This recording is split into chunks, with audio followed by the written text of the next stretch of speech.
Hello, fellow readers. 'Tis I, the Rumpled One. The subtle art of not giving a fuck. A counterintuitive approach to living a good life by Mark Manson. You know, the title says it all. I mean, in a way, you don't even have to read the book. It is a good book, though, and I suggest you read it. But the thing is, it's like, who cares what somebody thinks about you? Or who cares what somebody, why do I care what you think about me? What you think about me really is none of my business. Some people, their whole life is spent trolling the internet and leaving negative comments or stuff like that. I mean, you have to pity people. If that's the high point of their existence is, leaving a negative comment on somebody's video or forum post or Twitter or whatever, or Facebook. I mean, really? That's your high point?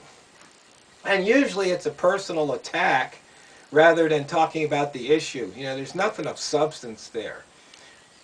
And, it's just, I guess in a way it's pathetic cries for help.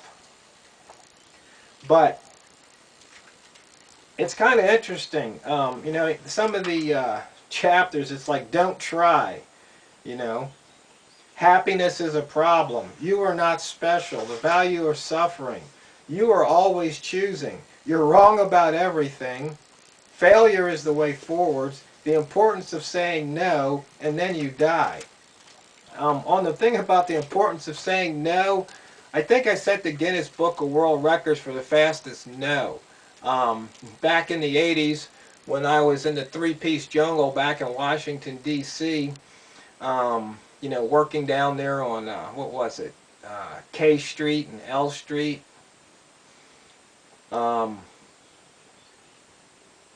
If somebody was going to ask me, before they even finished the ask, like, would you? No. Could you? No. Because that was very freeing, and a lot of times they just turned around and walked away. They might not have thought highly of me, but the thing is, I was protecting my time. And so, if it wasn't important, they would just basically leave me alone, and I wouldn't have to deal with it. So, people have a way of making their urgency your urgency, and I would just say no. So, he says a counterintuitive approach to living a good life. I mean, some people have commented on my videos, oh, you're supposed to be this and that, and you're living in a shack. And I just laugh at them.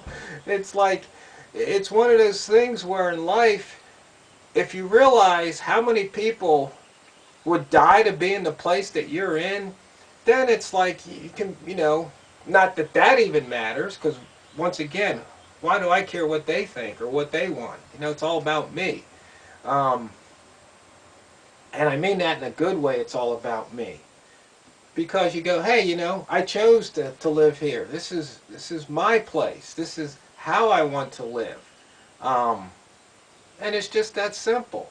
And so, basically, if you tune out, just disconnect from all that external noise, and then you can have peace from within, and you turn off all that mental garbage that's just, it's like the monkey brain and all the marbles that are clanging in your head, making all that noise, all these negative thoughts that you have, I'm not good enough, or why don't they like me, and all that kind of stuff.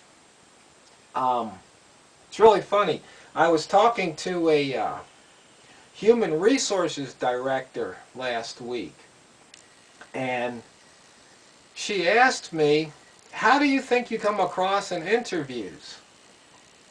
And I thought about it for a few seconds, because all through my life I've always practiced going to interviews, because when I go to an interview, I usually sit in a chair and I sit back and I'm going to interview them. Do I want to work for these people or work with these people? Do I really want to give them 8 hours or more of my time each day? And that's why I've held so few jobs. And that's why I've held so few jobs for such a short time. And so I said, well, I come across professional. I come across articulate. I come across logical. And then it hit me like a ton of bricks. Basically, I come across as intimidating. Because you see here, when you go to an interview, you know, you want people to think highly of you. But, you know, the way I present myself, they're going, you know, geez, this guy's coming in here, he might show me up. Now, some people might think I'm full of myself, but no. I don't care if that's what you think. You know? You really think that I care about what you think about me? No. So the point is, I'm relaying this story, is that, like I said, it hit me like a ton of bricks. Me being me is intimidating to many people. It's just that simple. You know, but I have to be me because everybody else is taken. You know, that's a quote. You know, you can't be anybody else because all those roles are taken. You got to be you. So the thing is, you just don't give a fuck. It's that simple. So, you know, if you can, if your library has it, go check it out. The Subtle Art of Not Giving a Fuck by Mark Manson. Good book.